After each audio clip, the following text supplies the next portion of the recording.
সাগরে মাছ ধরার উপর ৫৮ দিনের সরকারি নিষেধাজ্ঞা শেষে ১১ জুন আবারও মুখর হতে চলেছে জেলেপাড়াগুলো। গত ১৫ এপ্রিল থেকে চলা নিষেধাজ্ঞা শেষে নতুন স্বপ্ন নিয়ে সমুদ্রযাত্রার চূড়ান্ত প্রস্তুতি নিচ্ছেন জেলেরা। নিষেধাজ্ঞায় সাগরে যাওয়া বন্ধ থাকলেও এ সময় জাল মেরামত, রং করা সহ ট্রলারের কাজ সেরেছেন জেলেরা। তবে সরকারিভাবে তাদেরকে যে চাল বরাদ্দ দেওয়া হয়েছে তা চাহিদার তুলনায় সামান্য বলে ক্ষোভ প্রকাশ করেছেন অনেকেই। আমি চাল পাই না, আমি মেম্বার হয়েছি পর আমার একবার চাল দিয়েছে। ওরকম কার্ডের মাধ্যমে যদি আমাদের টাকাটা দিই, ওই টাকাটা তো কেউ খাইতে পারত না।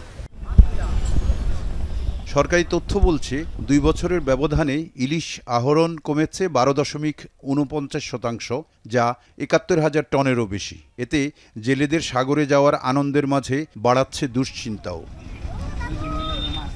গত ১ বছরে বরিশাল বিভাগে ইলিশ আহরণ কমেছে ২৩,০০০ টনেরও বেশি। সবচেয়ে খারাপ অবস্থা ভোলা, বরগুনা ও পটুয়াখালীতে। সঠিক সময়ে অভয় আশ্রম রক্ষা এবং নদী খননের মাধ্যমে নাব্য ফিরিয়ে আনা গেলে আবারও ইলিশের সুদিন ফিরবে বলে মনে করেন এই কর্মকর্তা।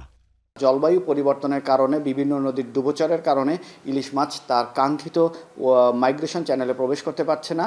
আমরা ইতিমধ্যেই জেলা মৎস্য কর্মকর্তা এবং জেলা প্রশাসক মহোদয়ের মাধ্যমে এটা সংশ্লিষ্ট চ্যানেলে আমরা প্রেরণ করেছি। আশা করা যাচ্ছে খুব দ্রুত কোনোভাবে এই সমস্ত ডুবোচর, মোহনা সংলগ্ন চর এগুলো খননের মাধ্যমে পুনরায় ইলিশ মাছ ফেরত চলে আসবে। এদিকে ধারাবাহিক লোকসানের পরও নতুন করে মাছ শিকারের জন্য ২৫ থেকে ৩০ কোটি টাকা বিনিয়োগ করে লাভের প্রত্যাশায় পটুয়াখালীর আলিপুর এবং মহিপুরের ব্যবসায়ী ও ট্রলার মালিকরা। ধার দেনা কইরা, লোন কইরা সবাই আবার প্রস্তুতি নিতে আছে। যদি আবহাওয়া ভালো থাকে, সাগরে মাছ থাকে, তাহলে তো জেলেদের মুখে হাসি ফুটবে, নইলে তো গত বছরের ন্যায় আবার সমস্যার সম্মুখীন হবে। নিষেধাজ্ঞা বাস্তবায়নে পটুয়াখালীতে ৪৭,৩৭১ জন জেলেকে প্রতি মাসে ৪০ কেজি খাদ্য সহায়তা নিশ্চিত করা হয়। কোস্টগার্ড, নৌপুলিশ, নৌবাহিনী ও মৎস্য অধিদপ্তর কঠোর অবস্থানে থাকায় সমুদ্রে মাছের উৎপাদন বাড়ার প্রত্যাশা কর্তৃপক্ষের।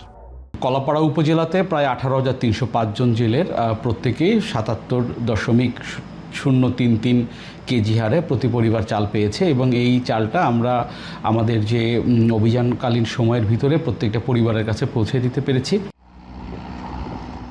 বাংলাদেশের ইলিশের চাহিদা বাড়ছে বহির্বিশ্বে। এতে বৈদেশিক মুদ্রা অর্জনের অপার সম্ভাবনাও সৃষ্টি হয়েছে।